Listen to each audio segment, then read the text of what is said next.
어떤 악독, 악독한 주인 밑에서 종살이 하면서 죽어가고 있는 어떠한 사람이 있었습니다. 그래서 그 사람을 불쌍히 여겨줘가지고 값을 치르고 구원해 주었습니다. 여기는 살 곳이 못 되니까 내가 저기 논도 있고 밭도 있고 집도 있는 그곳에서 내가 가정을 이루면서 살도록 해주겠다. 그러면서 악독한 주인 밑에서 구원해 주었습니다. 그런데 문제는 거기까지 가는데 조금 물도 없고 먹을 것도 없는 데를 상당한 기간 동안 지나야 된다는 것을 미리 이야기해 주었습니다. 그렇게 구원해 줘서 데려가는데요. 조금 가다가 걸어가니까 이제 목마르죠? 저기에 물이 있어서 맛있는데 물이 쓰다고 불평합니다. 주인은 그 사람을 구해준 사람은 아무런 말도 하지 않고 대신 좋은 물을 주었습니다. 조금 가니까 먹을 것이 떨어졌다고 불평합니다. 나 굶어 죽게 하려고 저 사람의 집에서 나 구원해줬냐고 대듭니다. 아무 말도 하지 않고 매일 먹을 것을 주었습니다. 조금 더 가니까 물 없는 사막을 지나게 되니까 나를 여기에서 나와 내 자식과 내 가축이 목말라 죽게 하려고 데리고 나왔습니까? 따집니다. 겸손히 물이 없는데요 하면서 물을 달라고 구하면 될 것이었습니다. 먹을 것이 없으니까 먹을 것을 달라고 구하면 될 것이었습니다. 그런데 처음부터 나를 목말라 죽게 하려고 내 자식 굶어 죽게 하려고 데리고 나오냐고 따집니다. 싹수가 놀았습니다. 싹수가 노랗다 못해 벌써 시커멓게 죽어갑니다. 누구 이야기를 하고 있는 것일까요?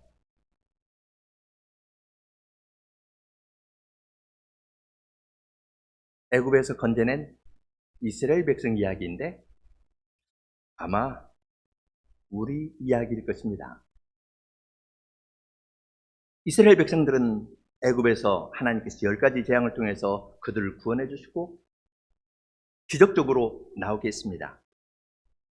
홍해에 이르렀을 때 애굽 군대가 찾아오니까 애굽에 매장지가 없어서 우리를 여기서 죽게 했냐고 모세에게 대들었습니다. 말의 순물을 보고 불평했습니다. 16장에서 먹을 것 없다고 하나님이 우리 버린 거 아니야? 하나님이 우리 가운데 계셔? 하면서 시험했습니다. 그래서 하나님께서 3가지 규례를 주셨습니다. 매일 한 호멜씩만 거두어라. 그런데 어떤 사람은 욕심껏 많이 거두고요. 다른 사람보다 많이 먹으려고 많이 거두었습니다.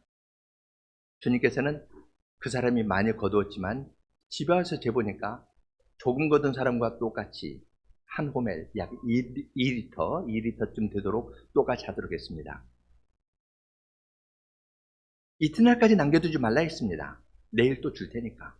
만나를 내일 줄 테니까 남겨두지 말라 했는데 남겨두는 사람이 있었습니다. 남겨두니까 거기에서 악취가 심하게 났습니다. 이스라엘 진에 아주 악취가 진동했습니다.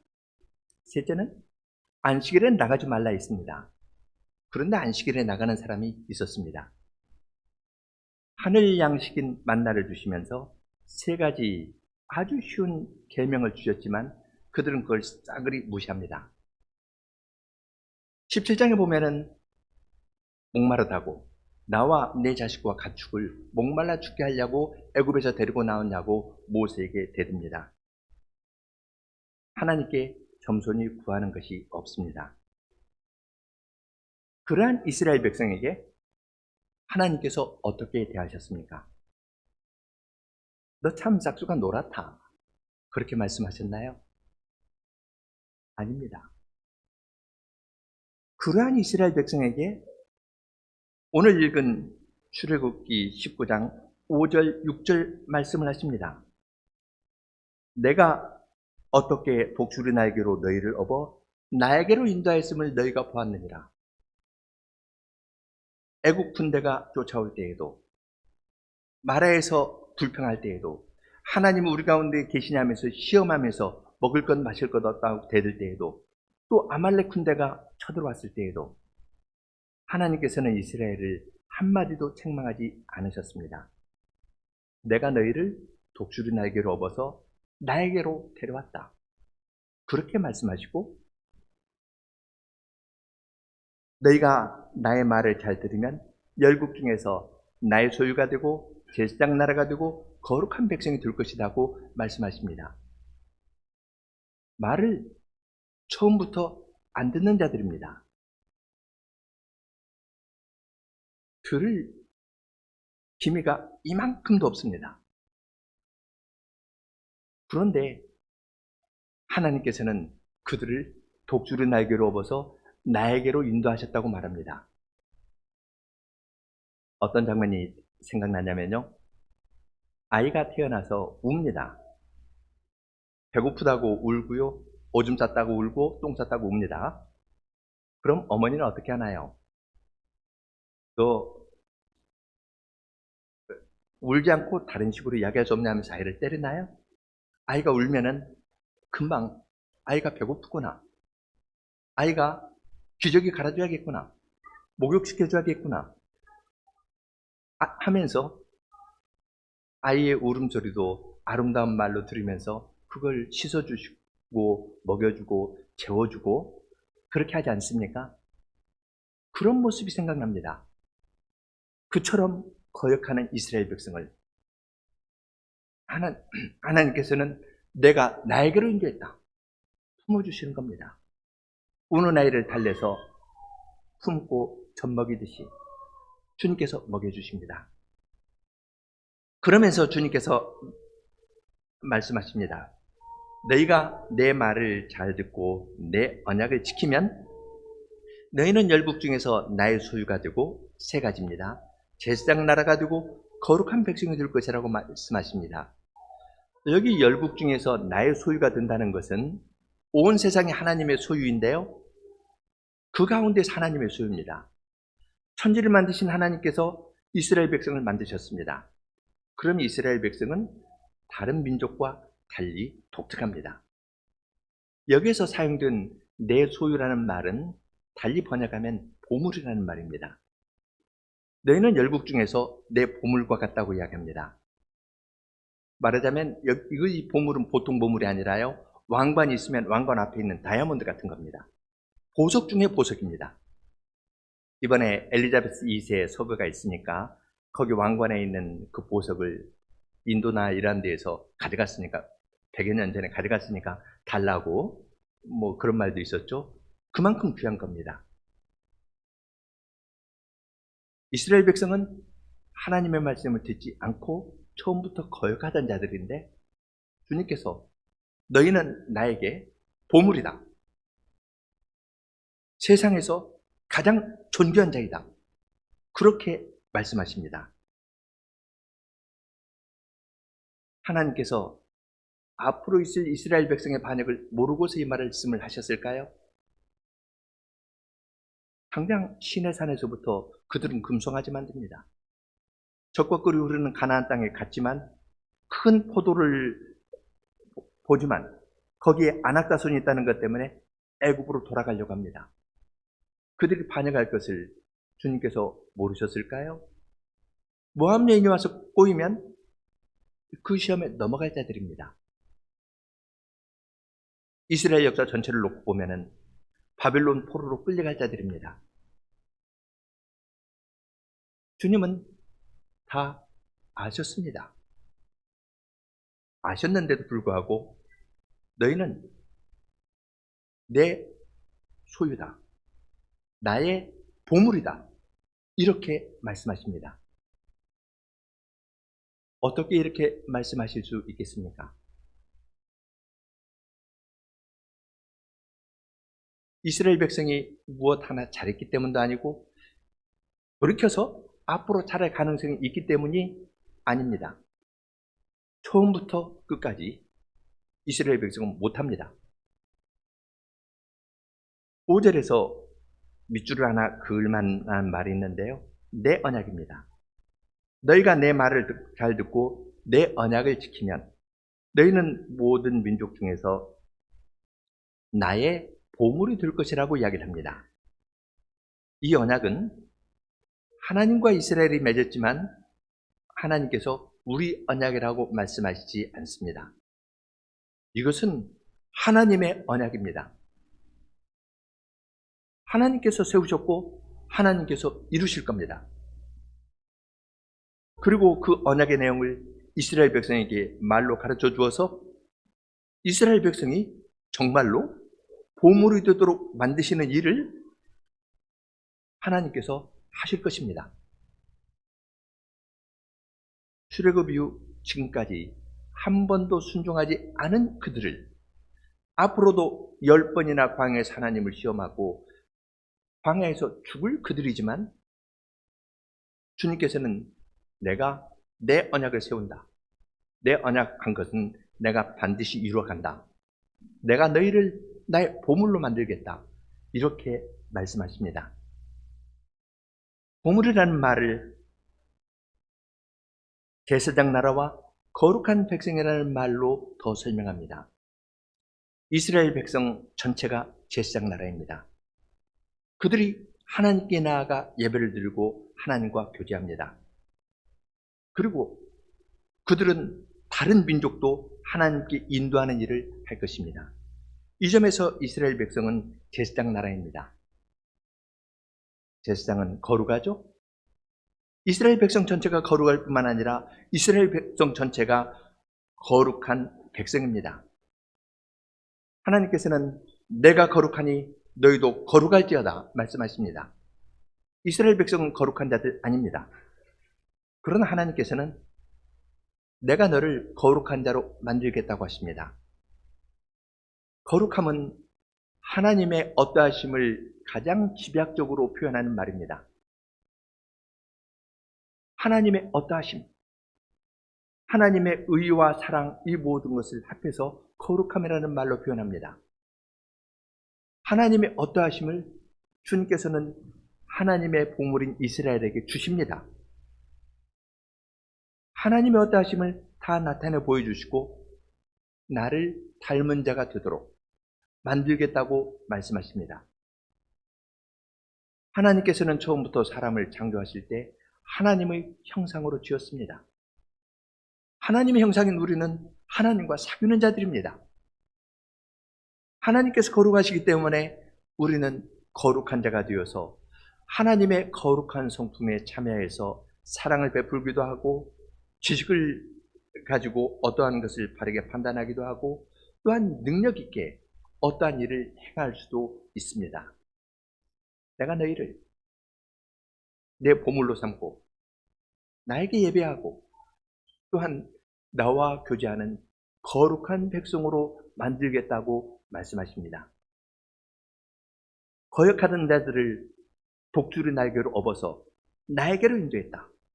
거룩한 하나님께로 인도하면서 주님의 거룩하심을 닮아 거룩하게 만드는 겁니다. 굉장한 사랑입니다.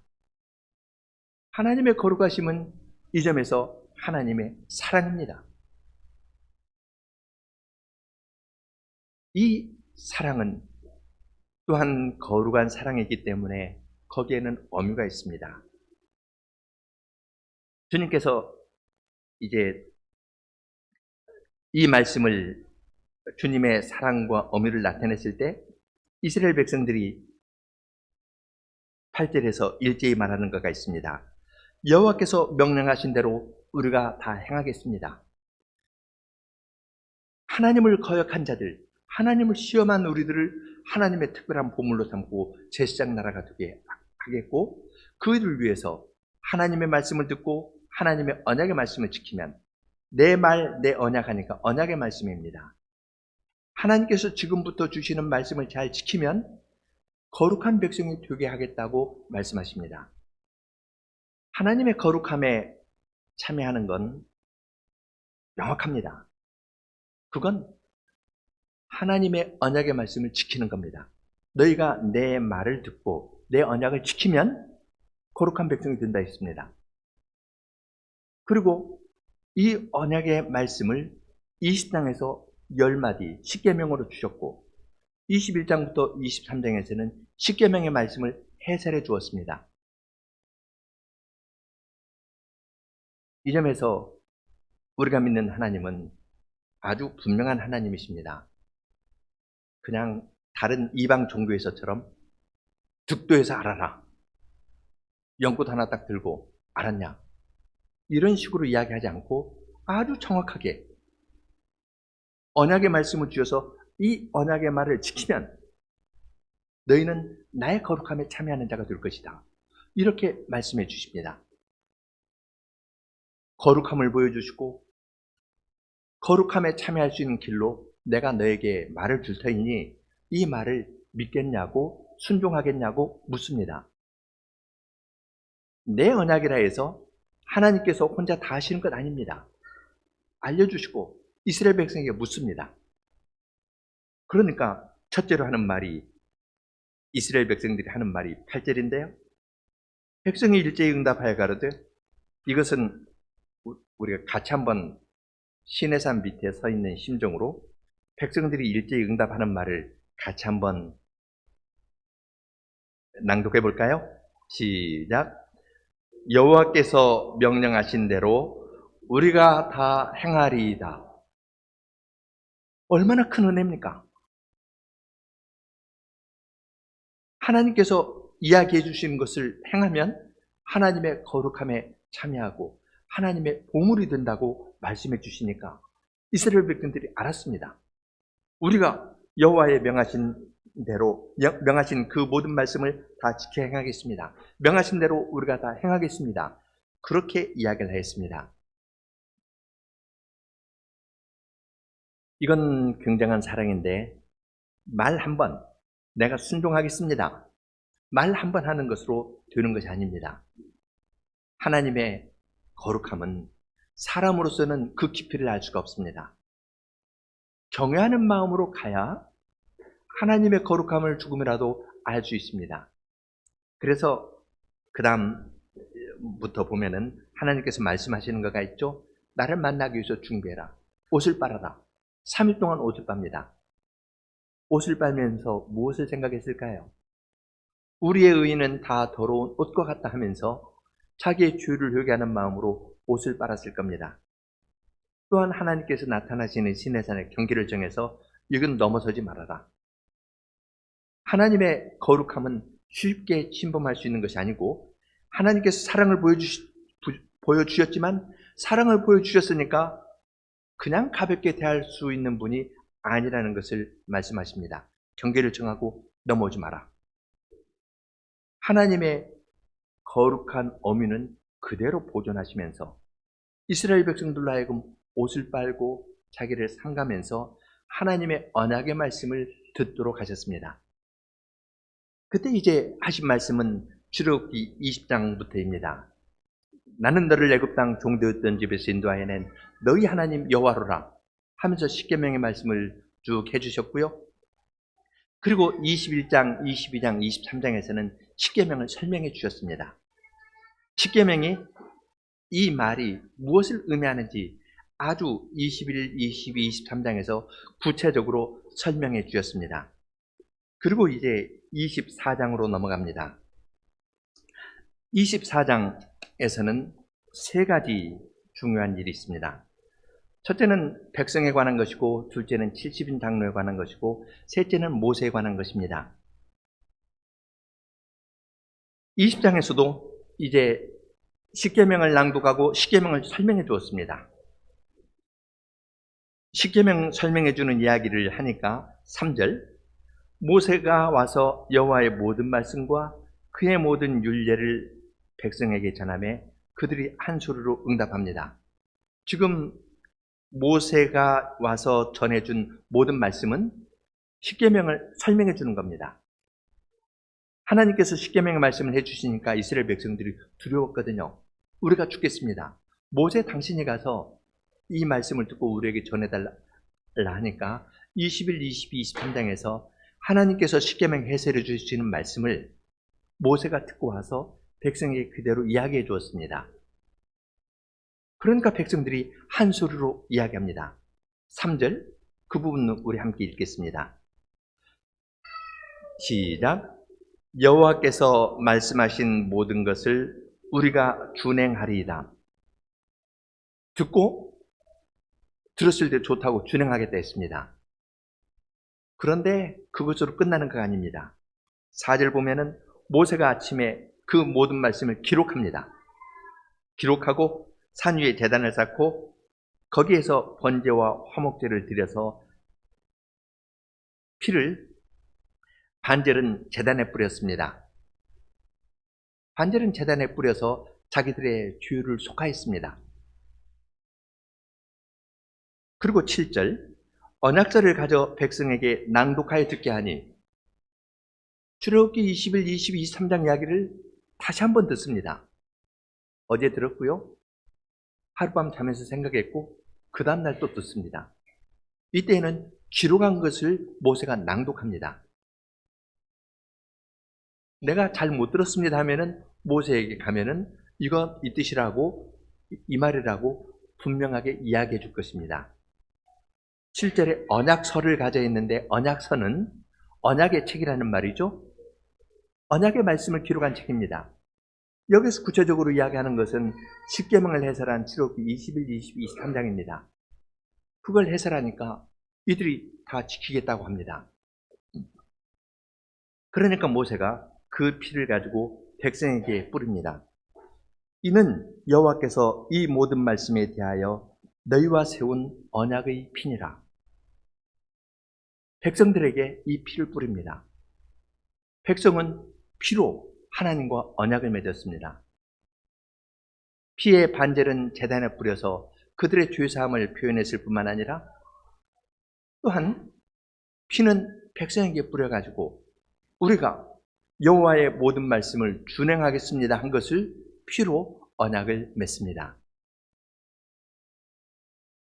이 부분에서 조금 더 생각할 점이 있는데요. 제단에 피를 뿌리는 것하고 백성에게 피를 뿌린 예에 대해서 조금 더 생각할 점이 있습니다. 가볍게 보고 넘어갈 수도 있지만 출애굽기 20장, 29장, 20절, 21절을 보겠습니다.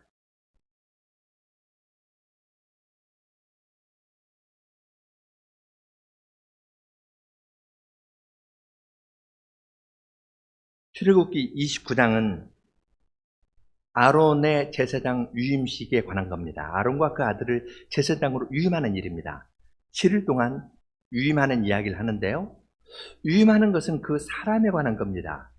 그런데 여기 20절, 21절 보면은 너는 그 순양을 잡고 그것의 피를 가져다가 아론의 오른쪽 귓부리와 그 아들들의 오른쪽 귓부리에 바르고 그 오른손 엄지와 오른발 엄지에 바르고 그 피를 제단 주위에 뿌리고 제단 위에 피와 관유를 가져다가 아론과 그의 옷과 그 아들들과 그 아들들의 옷에 뿌리라.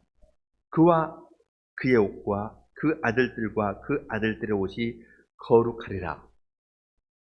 제사장 유임을 하는데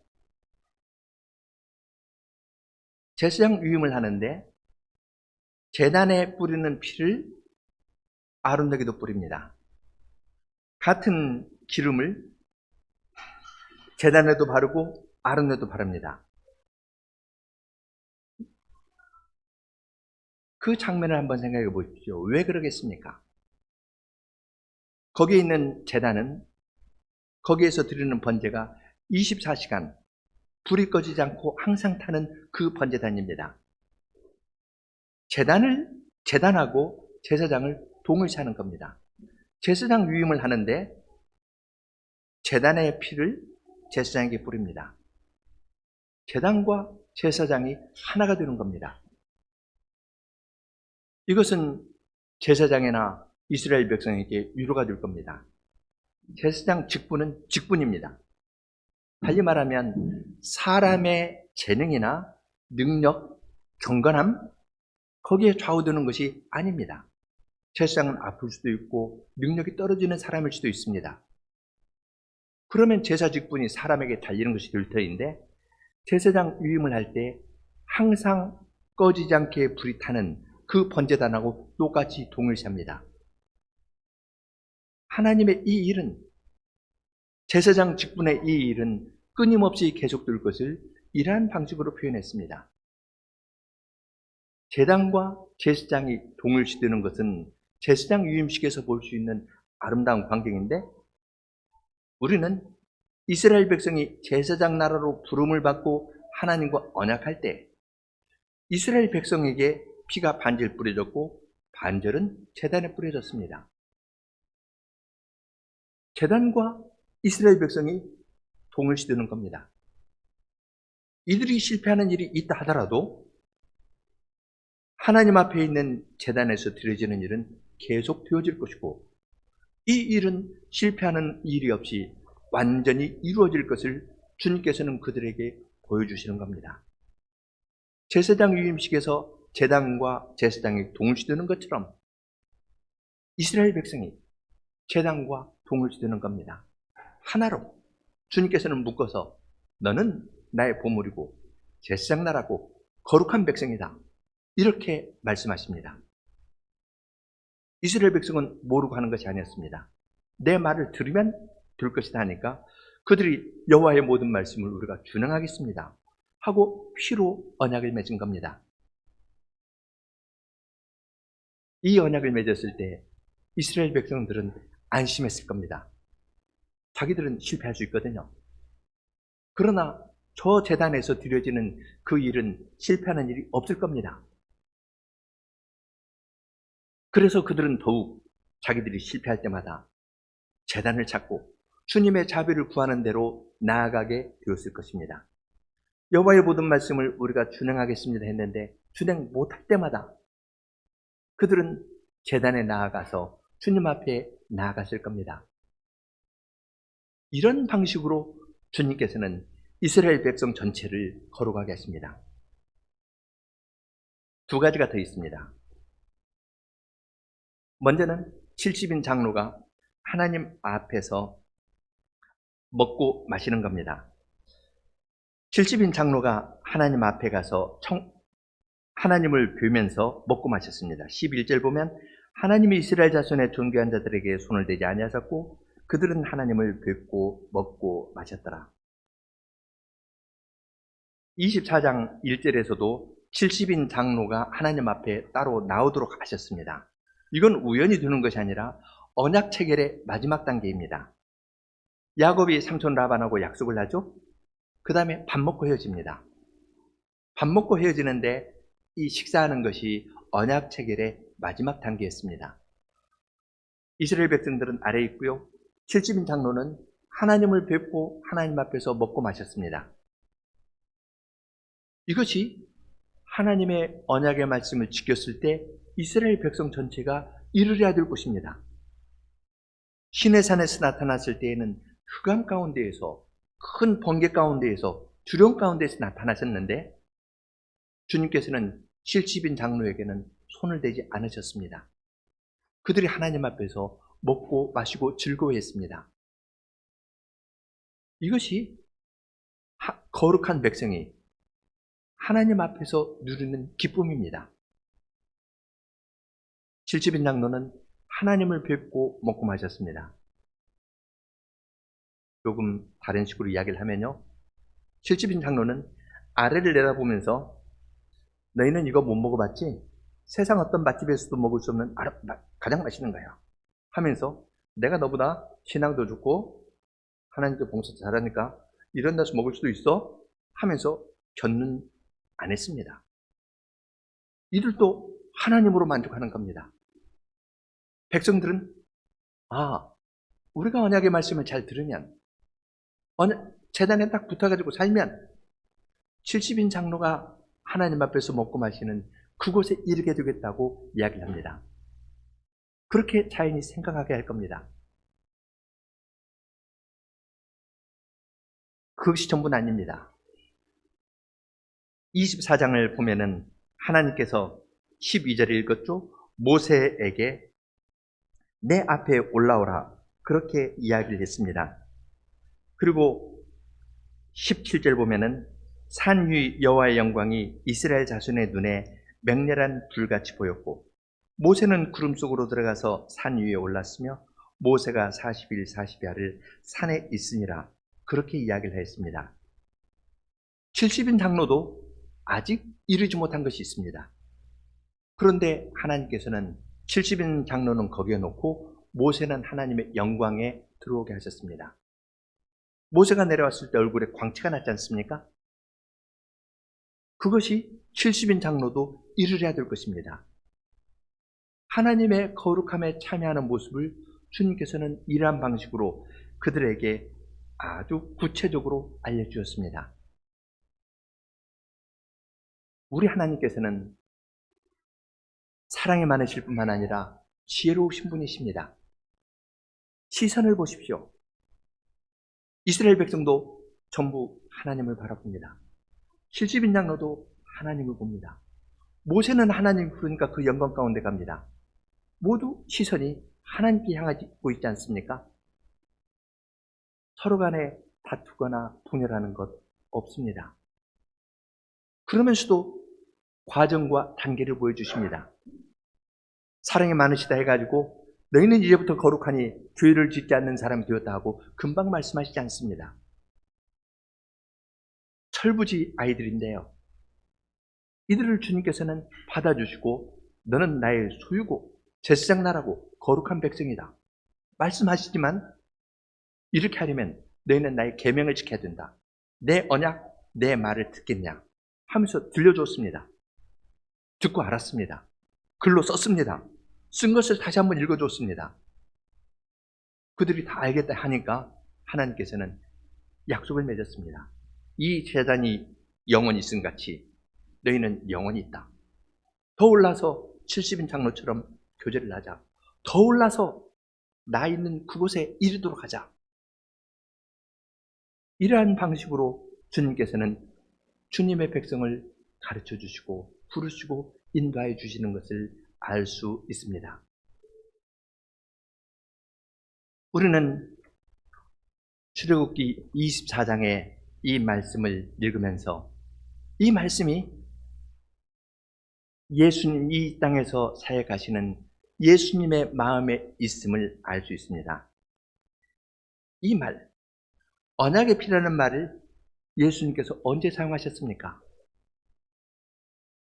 성찬을 제정하실 때 예수님께서 이것은 너희를 위하여 흘리는 바 나의 피, 곧 언약의 피니라 하면서 주님께서 출애굽기 24장에서 이야기한 그 언약을 주님께서 친히 이루려고 십자가에 달려 돌아가시는 것으로 이야기를 하였습니다. 주님께서는 잡히시기 전에 사람이 친구를 위하여 목숨을 버리면 이에서 더 큰 사랑이 없다 말씀하시고 내가 너희를 사랑한 것 같이 너희도 서로 사랑하라 말씀하셨습니다. 십자가로서 사랑을 보여주셨을 뿐만 아니라 새 계명을 주노니 서로 사랑하라 하면서 하나님의 계명의 말씀을 주시면서 주님과 연합하여서 이 길을 걷도록 하셨습니다. 그리고 주님께서는 내가 올 때까지 나를 기념하여 성찬을 행하라 말씀하셨습니다. 우리는 성찬의 상을 받으려고 앞에 나아갑니다. 그것은 의의가 내 안에 있는 것이 아니라 내 밖에 그리스도 안에 있음을 고백하면서 앞에 나아갑니다. 그리고 주님께서 목사의 손을 통해서 주시는 그것이 그 떡과 포도주가 내 몸의 일부가 되는 것처럼 그리스도의 구원의 은혜가 내 몸의 일부가 되는 것을 우리는 생생하게 맛보고 깨닫고 우리의 약한 믿음이 강하게 됩니다.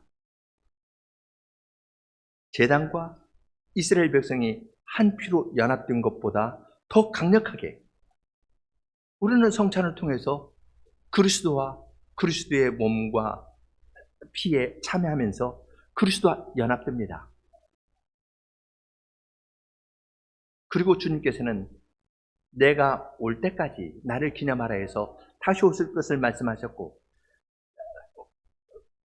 아버지의 나라에서 새 것으로 마시기 전까지는 포도주를 마시지 않겠다 하면서 어린 양의 혼인잔치를 주님께서 바라보시면서 그 길을 가셨습니다. 이것이 주님께서 언약 백성인 우리들에게 알려주시는 내용이고 우리로 하여금 바라보고 나아갈 지점으로 알려주신 것입니다.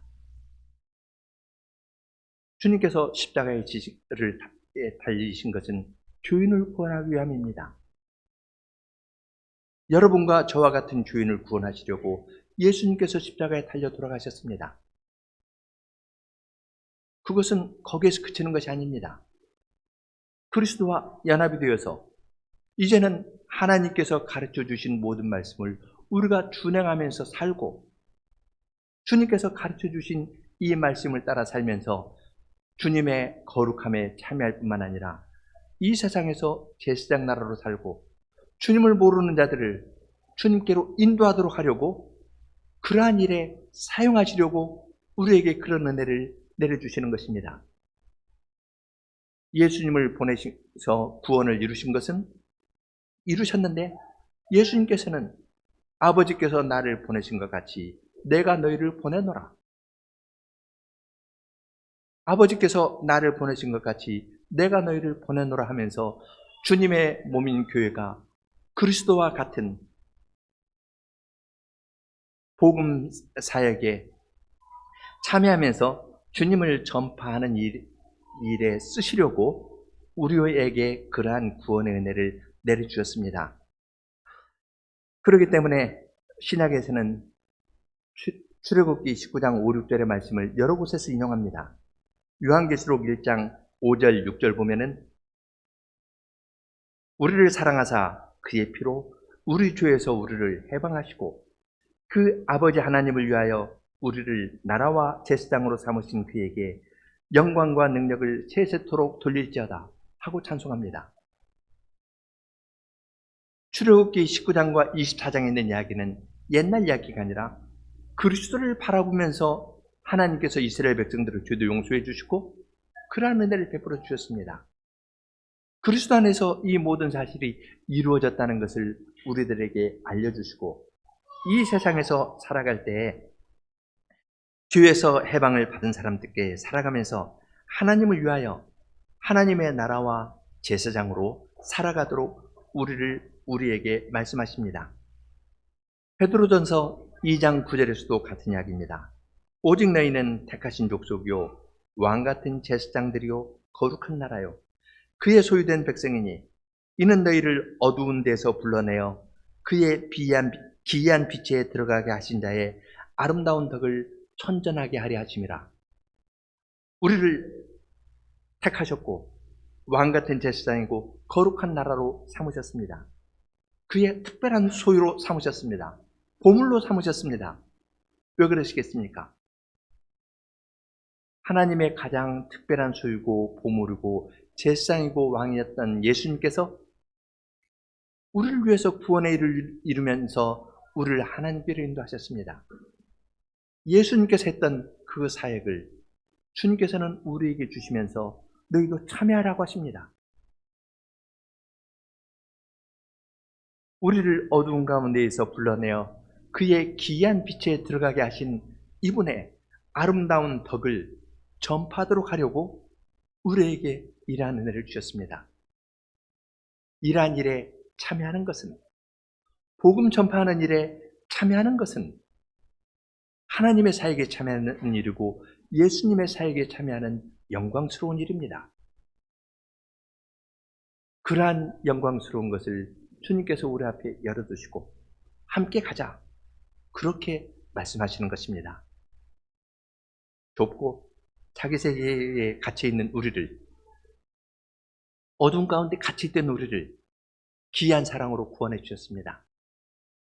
귀한 사랑을 누리면서 살라는 것 정도가 아니라 이 귀한 사랑을 다른 사람에게 전하면서 살아가는 것이 신자의 삶의 길이고 신자의 영광이라고 우리에게 말씀하십니다.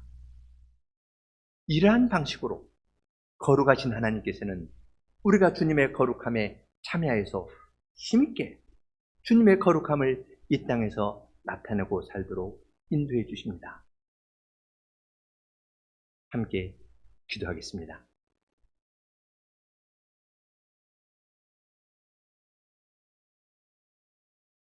하늘에 계신 거룩하신 하나님 아버지, 주님께서 옛적에 노예 근성에 절어 있던 이스라엘 백성들을 구원하여 주시고 그들에게 하나님의 보물로 삼으시고 제사장 나라와 거룩한 백성으로 삼으시려고 언약의 말씀을 내려주신 데에서 주님의 크신 사랑과 지혜와 능력을 봅니다.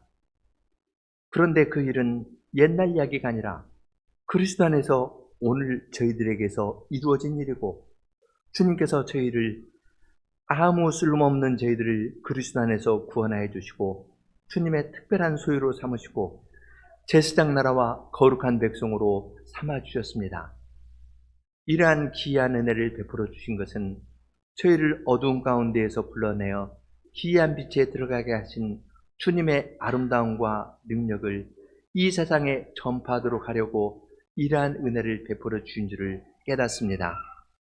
저희는 저희 자신이 능력이 없고 부가치한 나라에서 뒤로 물러서고 자기가 만든 세계 안에 갇혀 있지만, 그러한 저희를 그러한 데에서 건져내어 하나님 앞에 세워주시고 하나님께서 지금 이 시대에 행하시는 일에 저희로 하여금 함께 가자고 참여하자고 부르시는 음성을 저희들에게 들려주시니 감사합니다.